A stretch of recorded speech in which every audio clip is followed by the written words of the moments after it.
Hello दोस्तों, दृष्टि IAS के इन फोकस प्रोग्राम में आप सभी का स्वागत है। बीते दिनों दिल्ली से जुड़ी हुई खबरें आप सबने पढ़ी होंगी और जो माननीय उच्चतम न्यायालय ने कुछ समय पहले एक निर्णय दिया था, जहां पर दिल्ली सरकार के पक्ष में हमें कुछ डिसीजंस मालूम पड़े थे। इसमें सुप्रीम कोर्ट ने कहा था कि जो दिल्ली की चुनी हुई सरकार है उसके कुछ अपने आप में अधिकार हैं, जैसे कुछ अधिकारों को लेकर के विवाद था, जहां पर विवाद कुछ प्रशासनिक अधिकारियों जो ए श्रेणी के अंतर्गत आते हैं और उनके तबादले और उनकी सेवा शर्तों से जुड़े हुए कुछ विषयों से लेकर के था।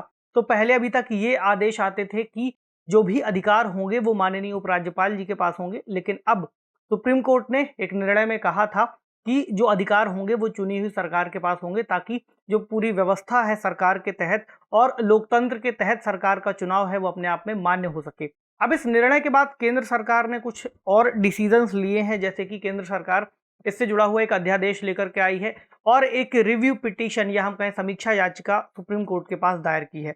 अब कोई भी विषय अगर चर्चा में होता है तो उससे कई सारे और भी विषय निकल आते हैं। जैसे कि अगर हम इस विषय को समझें तो यहाँ पर संविधान से जुड़े कई सारे अनुच्छेद महत्वपूर्ण हो जाते हैं, जो दिल्ली से जुड़ा हुआ फैसला सुप्रीम कोर्ट ने दिया है। इसके अलावा आज के डिस्कशन में हम समीक्षा याचिका या रिव्यू पिटीशन पर बात करने जा रहे हैं, क्योंकि रिव्यू पिटीशन कैसे दायर की जाती है, कौन दायर कर सकता है, ऐसे कई सारे सवाल हैं जो मेन मुद्दे से जुड़े हुए आपको उसके आसपास दिखाई देते हैं। परीक्षा में कई बार सवाल इर्द गिर्द की चीजों से भी पूछा जाता है। टॉपिक है सुप्रीम कोर्ट में कैसे दायर की जाती है समीक्षा याचिका या रिव्यू पिटीशन। इस पर बात करेंगे, चूंकि इसका जो केंद्र बिंदु है वो निकल करके आता है दिल्ली वाले मामले से, तो उसकी भी चर्चा कर लेंगे। न्यूज है centre files review petition against supreme court order on Delhi services, how does a review petition get heard in court. तो किस तरह से रिव्यू पिटीशन या समीक्षा याचिकाएं कोर्ट के द्वारा सुनी जाती हैं, चर्चा में क्यों है, इस पर थोड़ी सी और बात करते हुए आगे बढ़ेंगे। फिर जानेंगे समीक्षा याचिका के बारे में, इस पिटीशन की सुनवाई या रिव्यू पिटीशन की सुनवाई कैसे होती है, इसको स्वीकृति किन आधारों पर दी जाती है, क्योंकि बड़ा सवाल तो यही होगा कि जब न्यायालय ने कोई निर्णय दे दिया है तब वो दोबारा क्यों उस विषय पर पुनर्विचार करे, ये प्रश्न है। कौन इसको दायर कर सकता है, न्यायालय ने इसकी किस तरह की प्रक्रिया को अपनाती है न्यायालय इसको सुनने के दौरान। अगर रिव्यू पिटीशन भी न्यायालय ना स्वीकार करे तब फिर क्या कोई और विकल्प बचता है, और एक सवाल जो कि मेंस में आपसे लिखने की डिमांड कर सकता है। यह विषय जीएस पेपर 2 से जुड़ जाएगा, तो संविधान वाले खंड से और उच्चतम न्यायालय के अंतर्गत इस विषय को आप जोड़ करके देख सकते हैं। आते हैं सीधे चर्चा में क्यों है। तो जो निर्णय है दिल्ली के लिए सुप्रीम कोर्ट का, जो 11 मई को आया था, तो वहां पर दिल्ली सरकार को प्रशासनिक सेवाओं के विषय पर नियंत्रण दे दिया गया था और केंद्र सरकार ने इसके बाद इससे जुड़ी हुई एक पुनर्विचार याचिका दायर की है। अब केवल पुनर्विचार याचिका ही नहीं है जिसे दायर किया है, जो केंद्र सरकार है वो एक अध्यादेश लेकर के भी आई है, जिसे कहा गया है राष्ट्रीय राजधानी सिविल सेवा प्राधिकरण बनाने से जुड़ा हुआ एक अध्यादेश, जो एक कानून में संशोधन करता है। उस कानून की अभी हम आगे चर्चा करेंगे। तो अभी के लिए जैसे कहा गया है कि अगर हम राज्य सरकार या बेसिकली कहें मुख्यमंत्री या सीएम लिख देते हैं और एलजी या लेफ्टिनेंट गवर्नर, इनके बीच में ये दिक्कत है कि कौन अधिकारियों की नियुक्ति से जुड़े हुए निर्णय लेगा। तो सुप्रीम कोर्ट ने कहा है कि चुनी हुई सरकार निर्णय लेगी। तो अब ये जो अध्यादेश लाया गया है इसमें एक प्राधिकरण बनाए जाने की बात है, जिसमें फिर जो मुख्यमंत्री होंगे वो तो होंगे ही, कुछ सचिव भी शामिल होंगे जो इस प्रक्रिया को देखेंगे, और किसी डिस्प्यूट होने की स्थिति में फिर एलजी के पास दोबारा से या उपराज्यपाल के पास पावर आ जाएगी। तो इसको लेकर के विवाद अभी के लिए चल रहा है, लेकिन अभी हम बात करें समीक्षा याचिका पर। तो सभी ग्रुप ए और दानिश अधिकारियों से संबंधित जो भी ट्रांसफर है, पोस्टिंग है या फिर अनुशासनात्मक कार्रवाई है, उसका अधिकार जुड़ता है। तो नौकरशाहों के तबादलों और नियुक्तियों में दिल्ली के लेफ्टिनेंट गवर्नर को इस अध्यादेश के जरिए अंतिम अधिकार दिए जाने के प्रयास किए गए हैं। अब ये दानिश सेवा कौन सी है, जहां पर दिल्ली, अंडमान निकोबार, लक्षद्वीप, दमन और दीव, दादरा और नगर हवेली से जुड़ी हुई सिविल सेवाओं के अधिकारी पोस्टेड या होते हैं या किए जाते हैं। तो अब इन्होंने कैडर पॉलिसी जब से आई है तब से आपको इस तरह की चीजें दिखती हैं कि एक कैडर दे दिया, फिर वहां पर ही तबादले होते रहते हैं। तो समीक्षा याचिका की बात करें तो दिल्ली के संबंध में एक अनुच्छेद आपको याद रखना है, इसे भूलना नहीं है। अनुच्छेद 239 ए जो दिल्ली के संबंध में बात करता है कि दिल्ली किस तरह से गठित होगी, वहां पर उपराज्यपाल होंगे और चुनी हुई सरकार होगी। तो सुप्रीम कोर्ट ने 3 संवैधानिक सिद्धांतों के आधार पर जो है निर्णय दिया था। उसमें प्रतिनिधि लोकतंत्र की बात थी, संघवाद और जवाबदेही, 3 मुद्दों को ध्यान में रखा था। इसमें उन्होंने चुनी हुई सरकार को अधिकार दे दिए। जब 1991 में अनुच्छेद 239 ए शामिल किया गया था, तब एक कानून भी आया था, राष्ट्रीय राजधानी क्षेत्र दिल्ली सरकार अधिनियम 1991, जो संशोधन की हमने बात की थी शुरू में, यानी कि अध्यादेश के जरिए जो लाया गया है इसमें ही होगा। तो विधानसभा और दिल्ली सरकार के कामकाज के लिए एक ढांचा इसके तहत निर्धारित किया गया है। न्यायालय ने संविधान के भाग 14 की भी चर्चा की है, जो कि संघ और राज्यों के संबंधों से जुड़ा हुआ है। तो सार्वजनिक सेवाओं में व्यक्ति के रोजगार को रेगुलेट करने के प्रावधान इसके अंतर्गत आते हैं।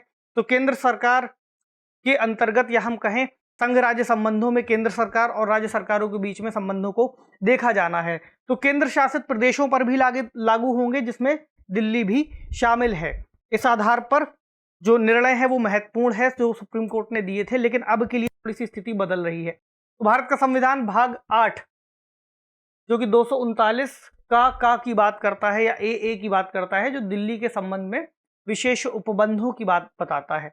तो इसमें लिखा गया है कि ये संविधान के 69वें संशोधन अधिनियम 1991 के तहत लाया गया है। उसके प्रारंभ से दिल्ली संघ राज्य क्षेत्र को दिल्ली राष्ट्रीय राजधानी क्षेत्र कहा जाएगा, और अनुच्छेद 239 के अधीन एक प्रशासक होंगे जिन्हें उपराज्यपाल कहा जाएगा। ठीक है। उसके अलावा इसमें राष्ट्रीय राजधानी राज्य क्षेत्र के लिए एक विधानसभा होगी, और ऐसी विधानसभा में स्थान राष्ट्रीय राजधानी राज्य क्षेत्र में प्रादेशिक निर्वाचन क्षेत्रों में से प्रत्यक्ष निर्वाचन द्वारा चुने हुए प्रतिनिधि या सदस्यों से भरे जाएंगे। यानी इसमें सरकार की भी बात है गठन के, और उपराज्यपाल की भी बात है। अब रिव्यू पिटीशन जो लाई गई है उससे शुरू करें कि उसकी सुनवाई कैसे होती है। तो सुप्रीम कोर्ट का जो निर्णय है वो संविधान के अनुसार देश के कानून के रूप में कार्य करता है। बेसिकली जहां पर व्याख्या की स्थितियां आती हैं कि व्याख्या की जानी चाहिए किसी मुद्दे पर, तो वहां पर जो डिसीजन आता है वो अपने आप में महत्वपूर्ण होता है और एक कानून की तरह कार्य करता है। लेकिन अनुच्छेद 137 सुप्रीम कोर्ट को अपने किसी भी निर्णय या आदेश की समीक्षा करने की शक्ति भी देता है। यानी कि ऐसा ना हो कि एक ही बार जो निर्णय आ गया हो उसको ही लोगों को मानना पड़ जाए, उस पर भी किसी विषम परिस्थिति में दोबारा से सुनवाई की जा सके। तो यहाँ पर ये बात कही गई है। तो समीक्षा जो शब्द है उसके अंतर्गत ऐसा नहीं है कि मामले को फिर से सुना जाएगा, पूरी तरह से हर प्रक्रिया अपनाई जाएगी, तो उस मामले का ताजा जायजा नहीं लिया जाएगा, बल्कि उसमें शामिल जो त्रुटियां अगर रही होंगी, यानी कि माना गया है कि इस विषय पर विचार नहीं किया गया है, तो उनसे संबंधित जो बात होगी उसको शामिल किया जाएगा। और ऐसा कहा गया होगा कि इन त्रुटियों के चलते फिर जो निर्णय है वो सही नहीं है, उसको दोबारा समीक्षा की जानी चाहिए। हालांकि सुप्रीम कोर्ट ऐसा नहीं है कि हर मामले पर तुरंत समीक्षा याचिका को स्वीकार करते हैं। ये बहुत ही रेयर केसेस होते हैं जहां पर समीक्षा याचिका स्वीकार की जाती है। जैसे हम 2 केस का जिक्र करेंगे जहां पर स्वीकार नहीं की गई और स्वीकार की गई। तो राफेल सौदा जो था, दिसंबर 2018 का निर्णय, उसकी समीक्षा करने से इनकार कर दिया था सुप्रीम कोर्ट ने। और मार्च 2018 का निर्णय है जहां पर अनुसूचित जाति और अनुसूचित जनजाति से जुड़ी हुई एक समीक्षा याचिका लाई गई थी, जिसको उन्होंने स्वीकार किया है। तो अब अपने आप में बहुत महत्वपूर्ण है कि इसके बेस क्या होंगे, किन आधारों पर स्वीकार होगी और किन आधारों पर स्वीकार नहीं होगी।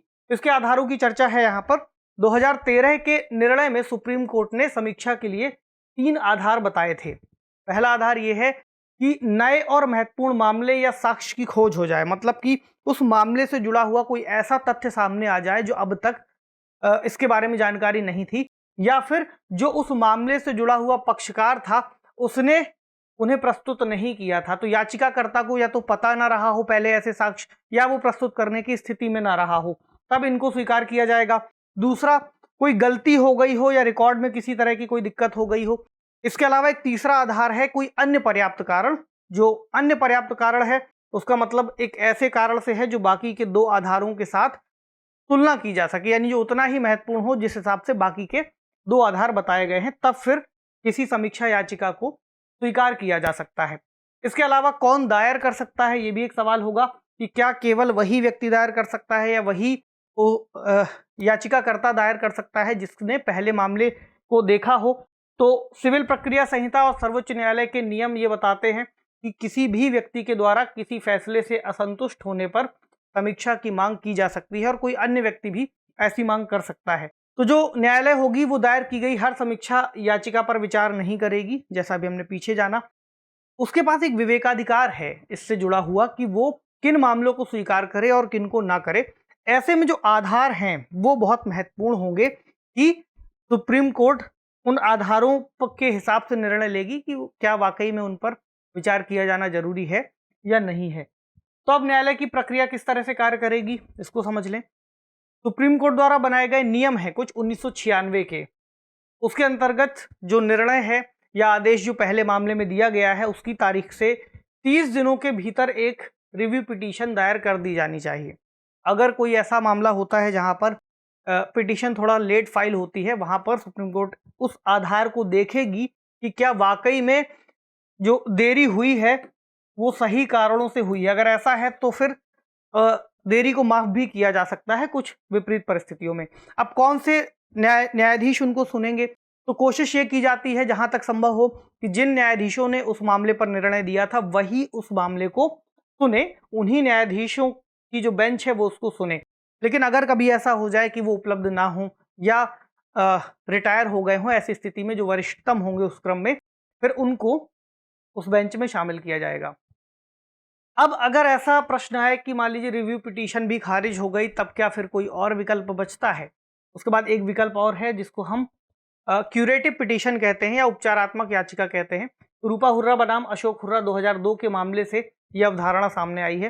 तो इसको भी स्वीकार किए जाने के बहुत ज़्यादा आधार नहीं है, जिस तरह से हमें रिव्यू पिटीशन में दिखाई दिया कि बहुत बेसिक जो उसके बहुत बेसिक चीज़ें हैं उन पर ध्यान दिया जाएगा और उसको नए तरीके से नहीं एंटरटेन किया जाएगा, उसमें जो भी त्रुटियां हैं उनको समझा जाएगा। उसी तरीके से इसके लिए भी आधार काफ़ी संकीर्ण है या हम कहें काफ़ी कम है जिसके तहत इसको स्वीकार किया जाएगा। तो आमतौर पर इसके अंतर्गत मौखिक सुनवाई नहीं की जाती है और जिस तरह से होगा फिर वो पूरा प्रोसीजर चलेगा। बेसिकली हम ये कह सकते हैं कि अगर न्याय की प्रक्रिया हुई है तो न्याय में किसी तरह की कोई खामी ना रह जाए, इसलिए बार बार उसको पुनर्विचार किए जाने तक लाया गया है ताकि अगर कहीं कोई गुंजाइश हो तो उसको ठीक किया जा सके। अब देखिए आज का प्रश्न, समीक्षा याचिका क्या है, इसे दायर किए जाने से जुड़े आधारों पर चर्चा करते हुए इससे जुड़े कुछ हालिया मामलों का उल्लेख कीजिए। तो हालिया मामला आपको पता है, दिल्ली वाला जिससे हमने इस चर्चा की शुरुआत की। तो इस मामले पर आप बता सकते हैं कि क्या कारण रहे, सरकार ने क्यों इसको फिल किया, किस तरह से निर्णय आया था। कुछ पुराने मामले भी बता सकते हैं और इस समीक्षा याचिका पर आप कुछ तथ्यों को लिख सकते हैं, कुछ अनुच्छेदों का जिक्र करते हुए। तो कमेंट बॉक्स में लिख सकते हैं कि इस विषय में आपने क्या सीखा है, क्या आपको पहले इससे जुड़ी हुई कोई जानकारी थी और दिल्ली वाले मामले को लेकर के आपकी क्या राय है। तो इसको कमेंट बॉक्स में लिखिएगा। मिलते हैं अगले सेशन में किसी अन्य महत्वपूर्ण विषय के साथ। पढ़ते रहिए, अपना खूब सारा ख्याल रखिए। शुक्रिया।